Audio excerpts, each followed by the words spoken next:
These are all things to do to take into consideration when you're trying to be a good steward and a good property manager and help educate your boards of, hey, this isn't something that you can skimp on. This is if we want to be and represent our HOA well, things that we can do to be more presentable as an HOA that we want to represent to new and incoming homeowners. Wow, this HOA really takes care of their amenities and I want to buy my home here. Most people are not equipped to understand the seemingly endless facets of an HOA.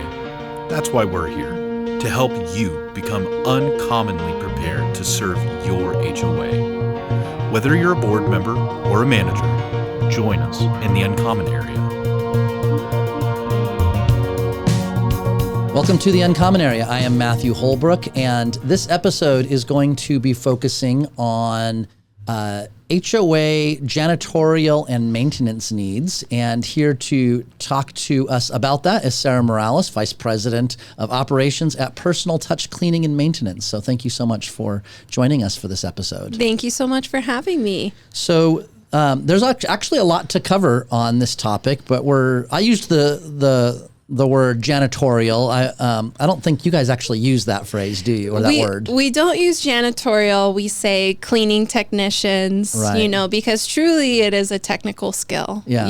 Especially in the HOA industry. Yeah. So I do hear it referred to as janitorial service or housekeeping services, yes. And I'm sure you hear that as well. So tell us a little bit about, like, when you think about an HOA that needs to have a cleaning technician service. Mm-hmm. What are the things that you're thinking about that an HOA would need to have addressed? When we think about that, we understand, like I kind of shared previously, personal touch, we focus on the HOA market, and that market is expansive. You could have a small portfolio community, which may have a guardhouse that needs service, one time a week. Or you have an expansive master plan portfolio community that has 5 pools, restrooms, a clubhouse, or you have a mid-rise or high-rise that could have or need 10 day porters, throughout at mixed schedules. So it's just dependent on what the community's needs are, what the amenities are, what the traffic is, really is what's important. Because you want to make sure that your community looks as if our goal, and you want your community to look as if nobody has used that area. Right. So if that's the goal, because we want residents to feel at home, and everybody has different levels of cleanliness, but I think as part of an HOA and a board and a property manager but also as a janitorial service, cleaning technician service provider, is you want to make sure that the HOA and the amenities look, like I said, as if nobody has used them, as if they're ready and pristine and ready for you to use for your personal use. Right. And I think that brings us to where I'd like to focus this episode. So we have, the name of your company is Personal Touch Cleaning and Maintenance. Yes. The cleaning portion is probably where people naturally go in their minds. We need to have somebody come out regularly to clean the bathrooms at our pool, or to come to clean our 40-story high-rise, or something in between. But really the key to it is the maintenance portion. Yes. And that's what makes the difference and allows an HOA to have their common areas presented as if they haven't been used to get to that point. So when we talk about maintenance from a cleaning standpoint, what are some of the things that maybe a manager or a board member wouldn't readily be thinking about that they should be?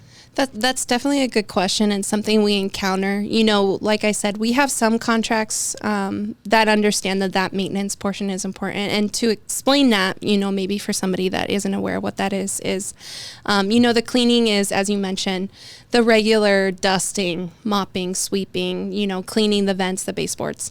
Maintenance is really doing that deep cleaning. We like to use a car wash versus a car waxing experience. So, most of us, well, if you're me or, somebody else, maybe you don't wash your car as often, where some people wash it one time a week. And then we also have, where people wax or detail their cars. So we consider that like the maintenance service. So some people, again, it's different based on what their preference is. Some people like to have it waxed, one time a month. And others are saying, you know what? I only need it 2 times a year. So, but really what that does is it protects the longevity of the fixtures within the amenity areas. So your tile and grout within your flooring in your restrooms. You know, mopping and sweeping is only going to do so much. That addresses the surface level, just like the car wash, the surface level of the dirt on the car. When you do the maintenance service, we have a whole separate team that comes in. And again, this is a separate service outside of your contract. So it's optional, but we have a lot of communities that elect to have it within their contract to do at least 1 to 2 times a year. And those are the ones that we see that have their amenities the most protected. And really, it's a good way to educate your boards on how to protect their investments, you know, with their dues and their assessments, and really having to prevent from having to replace your pool furniture so frequently, because again, we clean the pool furniture, but really a deep cleaning goes in and scrubs in between all the different layers of the furniture vinyl, putting a protectant on it. Again, carpet extraction would be another one. So for clubhouses that get a lot of usage, wine stains, food stains, you know, there's only so much vacuuming can do, but you need a hot water extraction with soap to get out those stains and protect that carpet. Yeah. So probably the primary category, you mentioned pool furniture, well, maybe we come back to that, but the primary category would be floor surfaces that needs to have the regular maintenance. And so we'd be talking about, you mentioned the grout with tile, carpet extraction, other types of flooring would require other types of ongoing maintenance.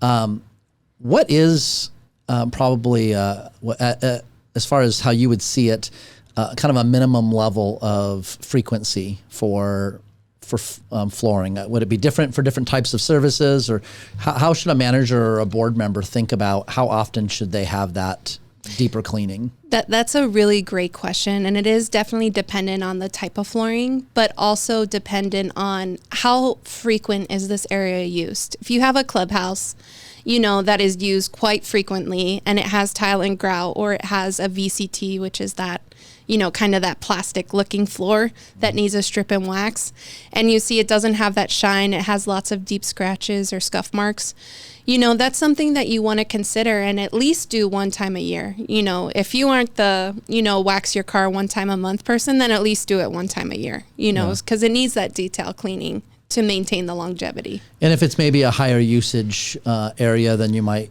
want to consider that even more frequently. Correct. Yes. And definitely with our high rises, because we have in our business, you know, and how we partner with Action is we have the portfolio communities, and then we have like our high rise, mid rise communities, which we generally in most terms do our complete care program, which was kind of partnered with Action many years ago. Right. And that includes, you know, that within our contract that the on-site technicians, one of those people that is contracted is your full-time floor care person. So the contract includes that person doing the carpet extraction in a regular rotation, usually quarterly or 3 times a year, which is a great benefit for your high-rise HOAs because, you know, they get a lot of traffic, a lot of usage. Also doing pressure washing outside all the concrete areas, and then also doing, you know, any type of strip and wax type of services. Yeah. So to just to clarify, on this complete care program, I think why that's an important approach and a valuable approach. One, what you're really doing is you're taking these regular maintenance functions that need to happen quarterly or annually or whatever it might be, and you're building those into the monthly contract, correct?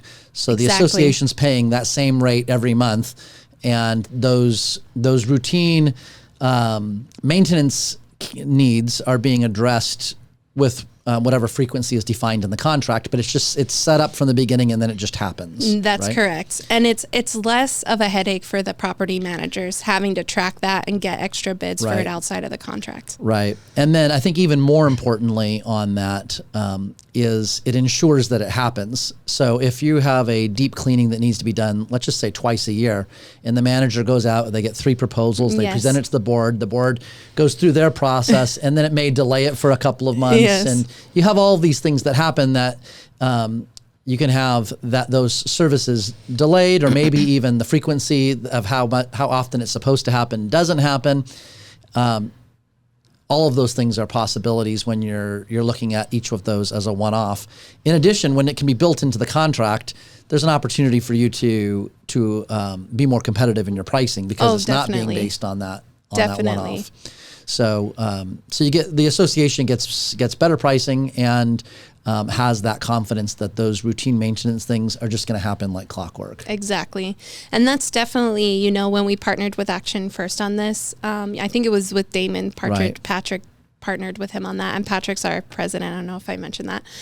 So really this was kind of like the set framework for how, this is specifically for high rises, you know, how that's set up, because it also includes your trash chute cleaning. You know, that's something that we don't always think about, you know, having that done one time a year.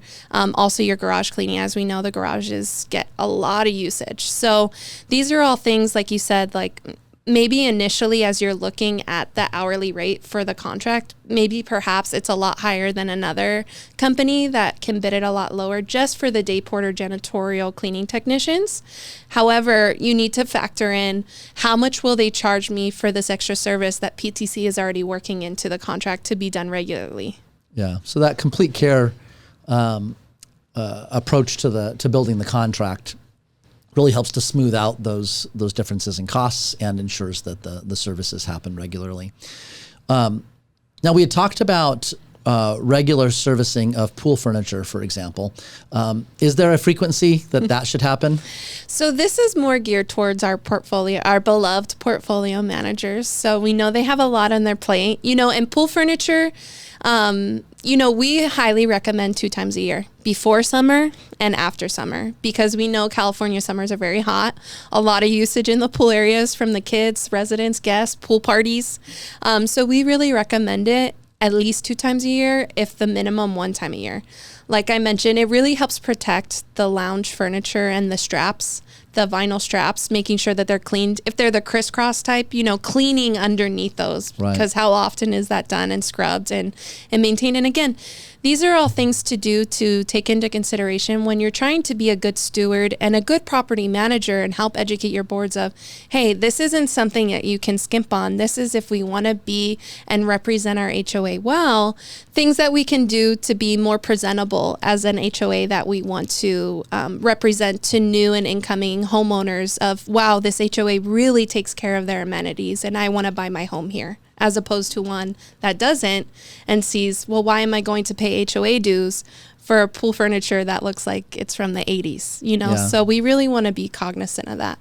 So I don't know what the answer to this is, so maybe this is a dumb question, but it seems to me that in pool areas, one of the challenges that managers face is in the restrooms. And you can end up with a restroom that has toilet paper left all over the ground. You can have paper towels left, and it just makes the restroom look messy. Is there anything that managers could do, even with how they set up the restroom or the types of things they do, that might help to minimize those types of problems on an ongoing basis? I think that's an interesting question, because I've seen so many different scenarios. You know, we can't prevent teenagers from going in and being bored and being like, well, I'm going to take all these paper towels and throw them everywhere. So I think being cognizant of maybe an automatic, you know, towel dispenser, because I think people are less likely to stand in front of the towel dispenser to have it motion constantly to give enough of what they need.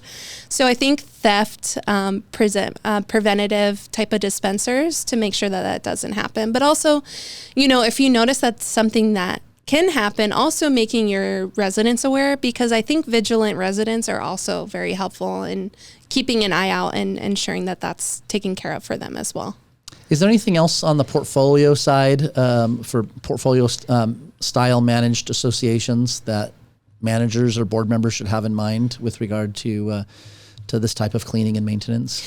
I think one of the most common misconceptions is sometimes that cleaning isn't a necessary, you know, service.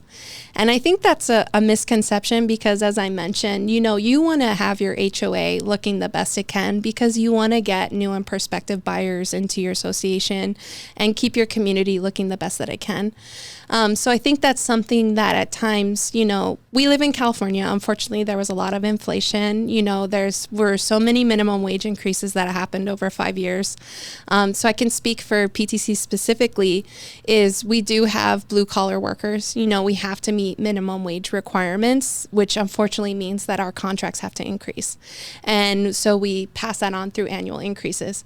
It's not something that we love doing, but in order to stay in business and make sure that our employees are fairly paid, we do have to pass those on to portfolios. And sometimes what can happen is they'll find a different company that maybe can offer the cleaning services at a different rate or a lower rate.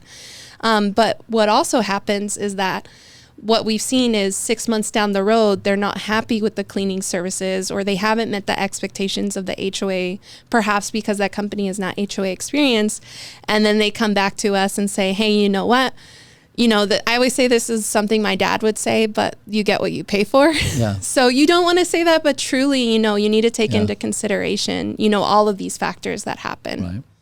Is there a time of day for pool service that is best, or does it just happen at any time? So typically our technicians work, they usually start between 6 a.m. and 7 a.m. Again, California summers are brutal, especially in the IE, inner San Diego, the more desert areas, less away from the ocean.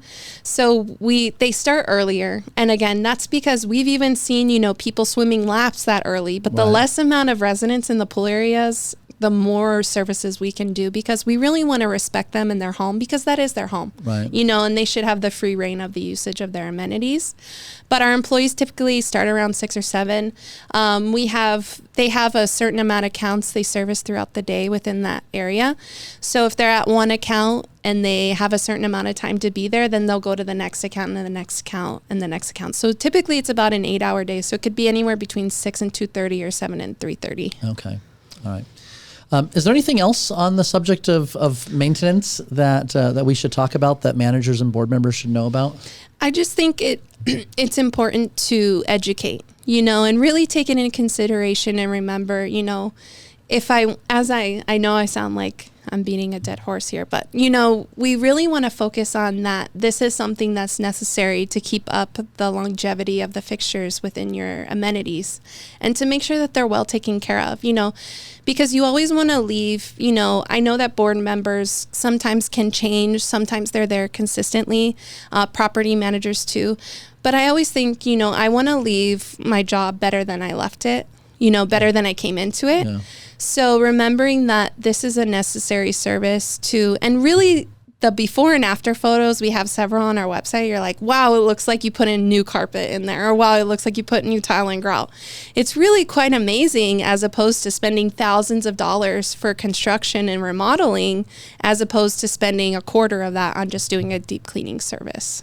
So question I have that I've seen that comes up, you have a significant stain in carpet. Mm-hmm. You come in and you do a deep clean and the stain goes away, but then it comes back in time.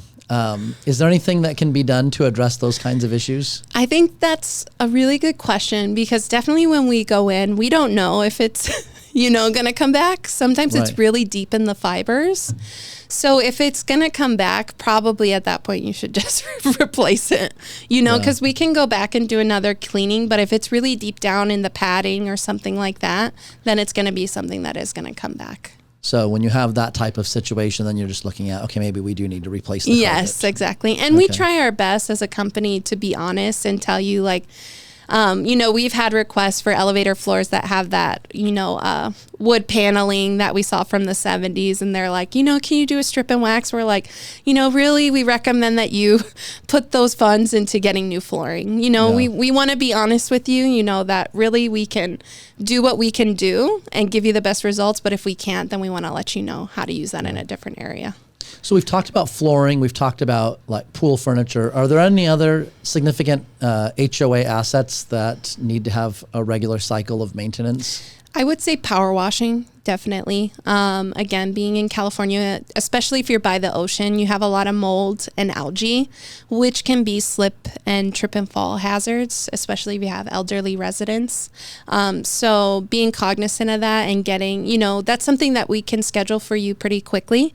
It's something that'll help, because pressure washing removes it and removes that slip hazard from happening.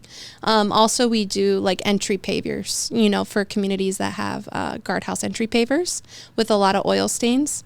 So that's something also that we offer to keep those looking long and nice too, because that's the entrance of your community. Sure. So you want it to look beautiful. Yeah.